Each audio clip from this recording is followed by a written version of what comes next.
Bienvenue dans cette nouvelle vidéo. Aujourd'hui, je vais vous apprendre à apprendre. Tout ce que je vais expliquer dans cette vidéo, ça peut vous servir à apprendre une langue, à apprendre par exemple une nouvelle technique, que ce soit dans l'art, que ce soit même au travail. Et ça peut vous apprendre aussi à assimiler toutes sortes de connaissances, de la psychologie à la philosophie, ou quels que soient les sujets qui vous intéressent. Si vous êtes encore étudiant, vous pouvez vous en servir pour réussir vos devoirs. La première phase nécessaire et obligatoire à l'apprentissage, c'est la phase de concentration. Cette phase, elle est nécessaire pour engager un changement dans la neuroplasticité du cerveau.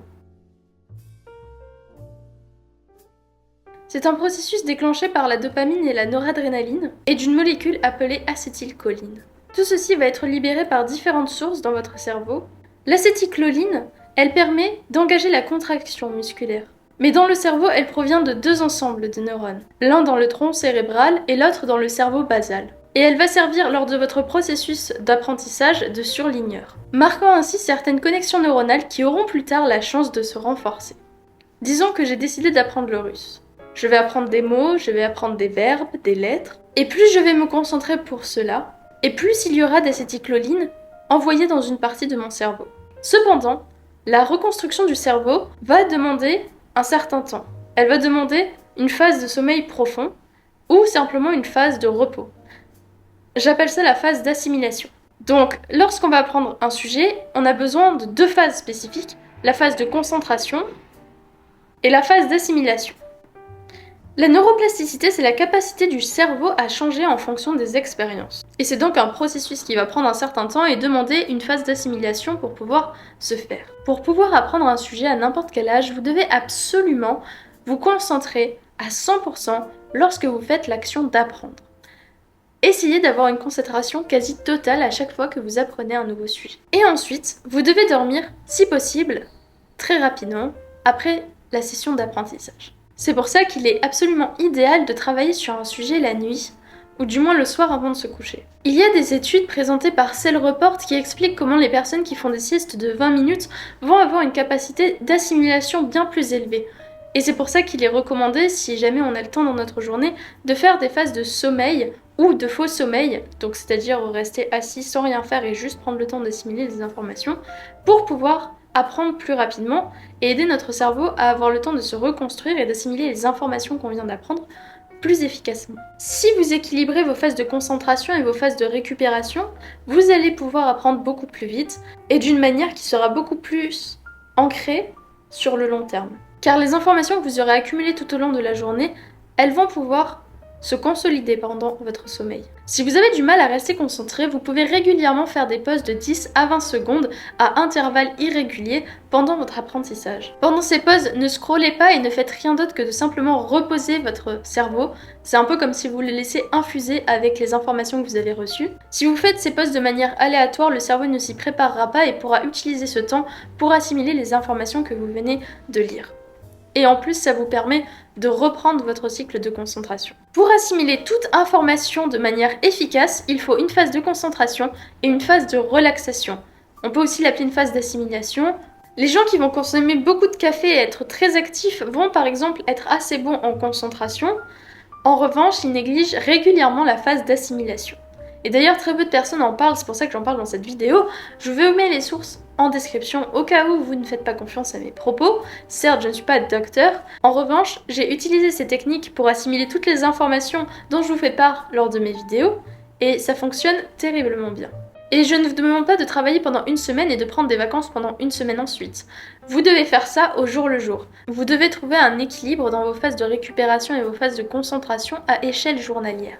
Maintenant, on va s'inspirer de Scott Young, un homme polyglotte qui a aussi appris en moins d'1 an un programme de sciences électroniques proposé par le MIT et qui est assez fort justement dans ce domaine-là d'apprentissage. Il nous donne ici 3 techniques qui peuvent vous servir au quotidien, je vous en fais donc part. Le pré-apprentissage. Avant d'apprendre quoi que ce soit, il est crucial de savoir où est-ce que vous voulez aller, comment vous allez apprendre ce que vous voulez apprendre. Le pré-apprentissage consiste à planifier les étapes qui vont vous être nécessaires pour apprendre tout ce que vous avez besoin de savoir sur le sujet précis. Par exemple, si vous voulez apprendre une langue, vous allez peut-être commencer par apprendre son alphabet, et ensuite vous devez savoir qu'est-ce qui va suivre? Qu'allez-vous donc apprendre? Allez-vous donc augmenter votre vocabulaire ou allez-vous d'abord apprendre par exemple à conjuguer les verbes? Il est inutile d'essayer de résoudre des équations complexes si vous ne savez pas faire de multiplication. Dans la phase de pré-apprentissage, le but c'est aussi de savoir où vous dirigez et dans quel ordre apprendre. Voyez quelles sont les priorités afin que votre apprentissage puisse se dérouler de la manière la plus fluide possible. En revanche, évitez de tomber dans le piège de la procrastination. En faisant cela, dans la phase de pré-apprentissage, vous pouvez passer votre temps à faire énormément de recherches sur le sujet que vous voulez apprendre, à vous noyer dans un flot d'informations et à finalement ne pas passer à l'action. Pour éviter de tomber dans le piège de la procrastination, donnez-vous une deadline précise pour faire cette phase de pré-apprentissage et y mettre un terme. Ensuite, l'apprentissage actif qui revient à la phase de concentration. La concentration, c'est une étape essentielle. Elle améliore la vitesse d'apprentissage, elle améliore aussi votre qualité d'oration et de compréhension, et elle va rendre l'entièreté de l'expérience plus agréable. Pour rester concentré, vous devez éliminer toutes les distractions, comme par exemple votre téléphone, votre ordinateur, ou même des distractions émotionnelles, comme par exemple des ressentiments, de la tristesse. Faites abstraction de tout cela et concentrez-vous sur le sujet que vous voulez apprendre. Pour vous entraîner aussi à développer votre concentration, vous pouvez pratiquer la méditation. Et évidemment, il faut rester constant. Il vaut mieux apprendre à petite dose, ne serait-ce que 10 minutes par jour, plutôt que d'apprendre 10 heures d'un coup et après ne plus se repenser sur le sujet pendant un mois. Ensuite, la direction. Vous devez savoir pourquoi vous apprenez un sujet et dans quelles circonstances vous voulez le faire participer. Lire Shakespeare ne suffira pas pour en faire une représentation au théâtre. Lorsque vous vous entraînez sur un sujet, il faut vous entraîner dans le contexte où vous voulez justement l'appliquer. Si vous apprenez un sujet pour en parler à par exemple une audience, vous devez vous entraîner à parler de ce sujet-là et pas seulement lire des livres sur ce sujet-là. Si vous êtes par exemple chirurgien et que vous apprenez tout ce qu'il faut faire mais que vous ne pratiquez pas, ça va être très compliqué de devenir chirurgien. Ensuite, il va y avoir la pratique ciblée. La pratique ciblée, ça va être l'étape où vous allez devoir identifier vos erreurs et vos faiblesses dans un domaine particulier. Et ainsi, vous allez faire les choix pour les corriger. Par exemple, si votre orthographe est un problème, assurez-vous de résoudre ce problème-là. Donnez tout votre temps et votre attention à augmenter votre niveau en orthographe afin de pouvoir ensuite vous concentrer sur les nouvelles étapes, comme par exemple écrire un livre. Avec ces 3 étapes, vous pourriez atteindre n'importe quel niveau d'études et revenir à ce cycle d'apprentissage actif à l'infini à chaque fois que vous apprenez un sujet, en incluant bien sûr la phase de repos. Voilà, techniquement vous n'avez qu'à répéter ce cycle à l'infini à chaque fois que vous voulez apprendre un sujet.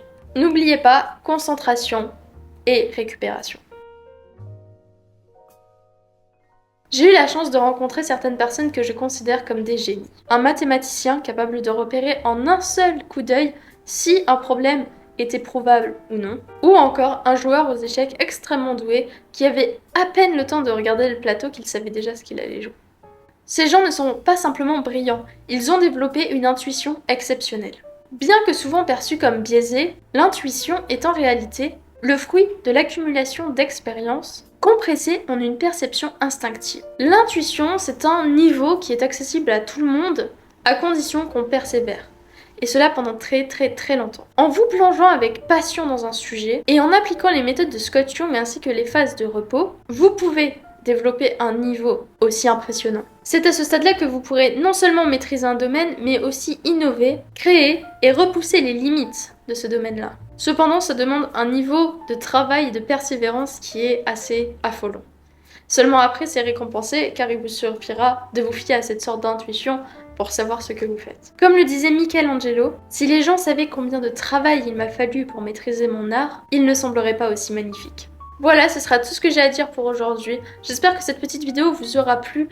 J'ai fait cette vidéo en réponse à pas mal de commentaires et de questions que j'ai eues, où on me demandait comment j'ai fait pour apprendre tout ça, comment j'ai fait pour apprendre tous ces sujets, comment je fais pour apprendre une nouvelle langue. Je vous souhaite le meilleur. Abonnez-vous si ça vous intéresse, je parle aussi de psychologie, philosophie, littérature. Si vous êtes déjà abonné, je vous adore, vraiment c'est trop bien, merci beaucoup. Et n'hésitez pas à me dire dans les commentaires ce que vous en pensez, si vous avez déjà essayé ou si ça va vous aider. Laissez-moi, donnez-moi votre avis. Vous pouvez aussi venir me parler sur Instagram si vous avez besoin. J'ai aussi écrit un livre qui est disponible gratuitement sur Wattpad. Je vous souhaite le meilleur et à très bientôt!